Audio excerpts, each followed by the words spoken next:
Bien-aimés de Dieu, chers frères et sœurs en Christ, bonjour et d'ores et déjà nous vous souhaitons une heureuse et sainte année 2024. Juste un petit partage autour des textes bibliques qui nous sont proposés ce dimanche 31 décembre 2023, dernier jour bien évidemment de l'année civile 2023. La première lecture nous vient du livre de la Genèse, le chapitre 15, les 6 premiers versets, puis le chapitre 21, du 1er jusqu'au 3e verset. Pour la méditation, nous avons le psaume 105 dans ses 8 premiers versets. Pour la deuxième lecture, la lettre aux Hébreux, le chapitre 11, le verset 8, puis les versets 11 à 12, puis 17 à 19. Enfin, l'évangile, c'est Saint Luc qui va nous accompagner au 2e chapitre, du 22e au 40e verset. Bien-aimés de Dieu, comme d'habitude, qu'est-ce que nous pouvons retenir? Permettez que je nous propose un petit thème et chacun pourrait, comme d'habitude, développer cela. Avec Dieu, nos familles souriront toujours. Avec Dieu, nos familles souriront toujours. Pour mieux, évidemment, atteindre notre thème qui devient en quelque sorte notre objectif, je nous propose, comme d'habitude encore, 3 petits pas. Le tout premier, c'est celui que nous avons intitulé « Dieu veut faire famille avec nous ». Dieu veut faire famille avec nous. Mieux encore, Dieu veut faire famille avec ta famille. Le deuxième pas, aucune promesse de Dieu n'est stérile. Enfin, le troisième et dernier pas, oui aux familles qui craignent Dieu. Revenons sur le premier pas. Dieu veut faire famille avec ta famille, avec nous. Bien-aimés de Dieu, dans l'ancien temps, lorsqu'on essaie de lire l'histoire du peuple kémite, c'est-à-dire le peuple ancien de l'Afrique, et quand on regarde aussi l'histoire, évidemment, du monde, dans le monde grec, tout comme dans le monde romain, on s'aperçoit que les hommes, dans leur relation avec Dieu, étaient prêts à faire tous les sacrifices nécessaires, toutes les promesses nécessaires pour pouvoir obtenir les bienfaits de Dieu. On a là comme un mouvement où c'est l'homme qui va vers Dieu, fait des promesses à Dieu, lui dit par exemple, si tu me donnes ceci ou cela, eh bien Seigneur, moi en retour, je ferai ceci pour toi, je ferai cela. Par contre, dans la relation qui va se créer avec Abraham, la donne change. Car quand on regarde bien, n'est-ce pas, la rencontre de Dieu avec Abraham, déjà à partir du chapitre 12 du livre de la Genèse, on constate que ce n'est plus l'homme qui va vers Dieu pour lui faire des promesses, mais c'est plutôt Dieu qui vient vers l'homme. C'est-à-dire, Dieu vient vers Abraham et dans cette relation qu'il crée avec Abraham, lui fait en même temps la promesse. Qu'est-ce que nous pouvons retenir? Que nos familles sont des lieux qui peuvent accueillir Dieu et par voie de conséquence devenir des familles de Dieu. Il suffit tout simplement qu'après avoir écouté l'appel de Dieu, nous laissons grandement ouvertes nos familles, laissez Dieu prendre possession de nos familles, laissez Dieu féconder nos familles par sa présence, alors nos familles deviendront la famille ou les familles de Dieu. Dieu a besoin de ta famille, puisque c'est lui qui prend aujourd'hui l'initiative de venir vers nous pour nous proposer ses grâces et ses promesses. Le deuxième pas, c'est celui que nous avions intitulé « Aucune promesse de Dieu n'est stérile ». Toujours en regardant la relation entre Abraham et Dieu, on se rend compte que justement, c'est Dieu-là qui brise un peu la chaîne où c'était l'homme qui faisait des promesses à Dieu. Et bien c'est Dieu lui-même qui vient à la rencontre de l'homme, Dieu qui propose à l'homme une alliance, Dieu qui propose à l'homme des bonnes choses, Dieu qui fait même des promesses dépassant l'entendement humain. Au chapitre 12 du livre de la Genèse, Dieu scelle l'alliance avec Abraham déjà. Qu'est-ce qu'il lui dit? Quitte ton pays, va dans le pays que je te montrerai.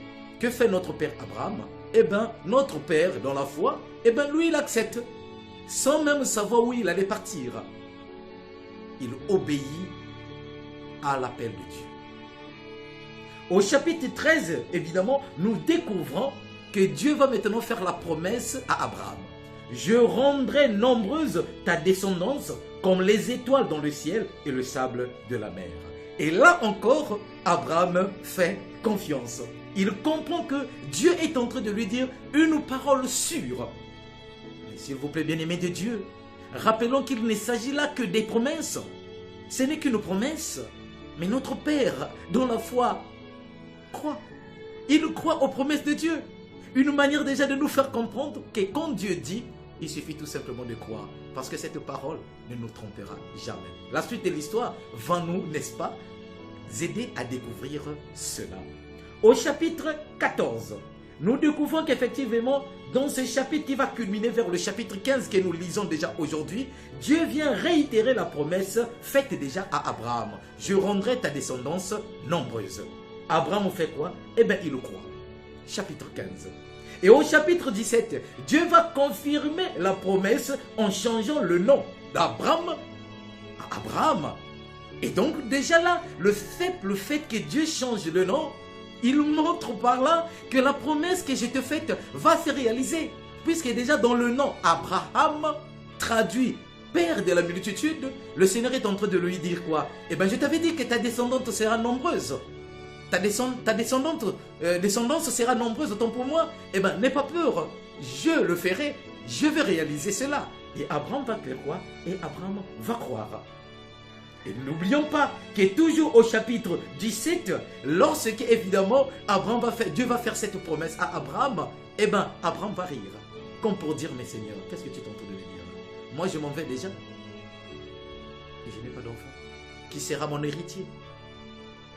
Bon ben peut-être que ça sera tout simplement mon serviteur. Et c'est dans ce contexte-là que le Seigneur lui révèle encore une fois de plus sa parole.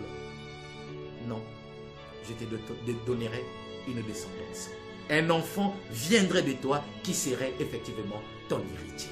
Et Abraham, dans son rire, est en train peut-être, on dirait douter, je ne sais pas. Mais au moins nous pouvons y voir. Abraham s'est dit que mais je suis déjà vieux, est-ce que ça peut encore se réaliser?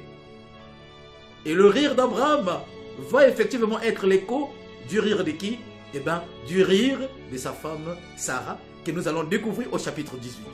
Au chapitre 18, Abraham reçoit les 3 visiteurs. C'est l'apparition de Mambré. Et quand il reçoit les 3 visiteurs, ces derniers lui font effectivement la promesse que ta femme te donnera un fils. Sarah, en entendant cela, qu'est-ce qu'elle va faire? Elle va rire. Genèse chapitre 18. Et Sarah, en riant, elle est en train évidemment de confirmer l'écho de son mari, le rire de son mari, mais nous sommes déjà vieux. Et moi aussi, je suis déjà vieille. Comment cela va-t-il se faire?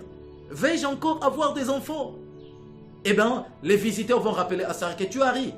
Mais évidemment, ça va s'accomplir. Et ce qui est très beau ici, c'est évidemment ce qui vient au verset 14. Genèse 18, verset 14. Y a-t-il quelque chose qui dépasserait Yahvé? Ça nous fait déjà penser à quoi? À Luc au chapitre 1, verset 37.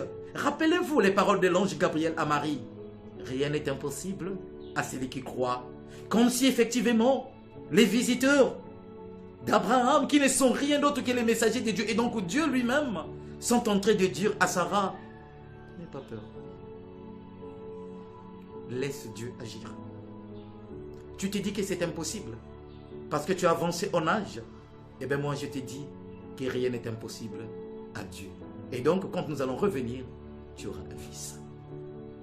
Bien-aimé de Dieu, qu'est-ce qui va se passer? Au chapitre 21, Sarah va concevoir. Sarah donnera au monde un fils. Et ce fils est qui? Isaac. C'est très beau, hein? Regardez la signification du nom Isaac. Isaac veut dire Dieu a souri.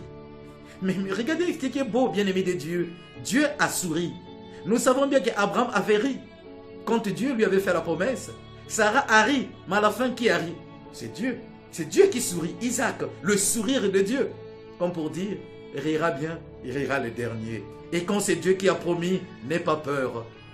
Ta famille rira. Ta famille va toujours rire. Les promesses de Dieu vont toujours s'accomplir parce que les promesses de Dieu ne sont jamais stériles.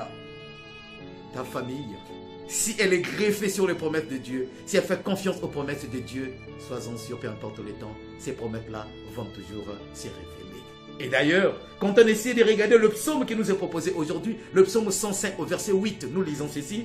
Le Seigneur s'est souvenu de son alliance, parole édictée pour 1000 générations. Promesse faite à Abraham, garantie par serment à Isaac. Oh, comme c'est beau. Or, si vous essayez un peu de lire le psaume du début jusqu'à la fin, le psaume 105, bien-aimé de Dieu, vous allez vous rendre compte qu'il s'agit là de l'éloge de tout ce que Dieu a fait. C'est-à-dire ce qu'il a fait à Abraham, ce qu'il a fait à Isaac, il a fait aussi à Jacob, il a fait à Joseph, jusqu'à Moïse. Autrement dit, souviens-toi de ce que Dieu a fait à tes ancêtres. Souviens-toi de ce que Dieu a fait à tes parents. Il finira par le réaliser encore pour toi. Pour toi aujourd'hui. Pour ta famille. Pour moi, pour nous. Les mêmes promesses, puisque ce Dieu-là n'a pas changé, il est le même. Il le fera. Toi, crois seulement, fais confiance et la grâce de l'Éternel sera aussi de ton côté. Et la deuxième lecture qui nous est proposée aujourd'hui, la lettre aux Hébreux, confirme cela, puisque la lettre fait l'éloge de la foi. Abraham crut, Abraham a eu ceci, Abraham, Sarah, ainsi de suite. Au nom de la foi, ils ont obtenu tout ce que effectivement le Seigneur leur avait promis. Qui croit obtient toujours tout. Même quand cela dure, persévère, Dieu n'abandonne pas. C'est ce que nous donne d'ailleurs de comprendre le prophète Habakkuk au chapitre 2, verset 3. Les promesses de Dieu semblent traîner, semblent tarder, n'aie pas peur. Elles s'accompliront toujours. Peut-être pas en notre temps, mais au temps de Dieu. Les promesses de Dieu s'accomplissent toujours, bien aimé de Dieu. Le temps pour Dieu est dans sa main, s'il faut le dire. Le temps lui appartient. Et puisque le temps appartient à Dieu, peu importe la durée, un jour, il finira toujours par accomplir ce qu'il avait promis. Et si Dieu va accomplir tout ce qu'il avait promis, l'unique attitude que nous devions avoir, c'est l'attitude des gens qui ouvrent leur cœur pour dire que ta volonté soit faite. En un mot, des gens qui diront chaque jour Amen. Et oui, Amen. Nous avons l'habitude de dire Amen. La racine du mot Amen, c'est hébreu. Aman, qui veut dire quoi? Solide, ferme, dur comme pierre. Quand nous disons Amen, je crois fermement, je crois solidement, je crois dur comme pierre que Dieu va réaliser cela. C'est l'expérience d'Abraham. C'est ton expérience, c'est notre expérience et peut-être l'expérience que le Seigneur voudrait aujourd'hui pour nos familles. Enfin, le dernier pas, oui aux familles qui craignent Dieu. Oui, une famille qui craint Dieu, c'est une famille qui sait que tout ce qu'elle reçoit est une bénédiction et une grâce de Dieu.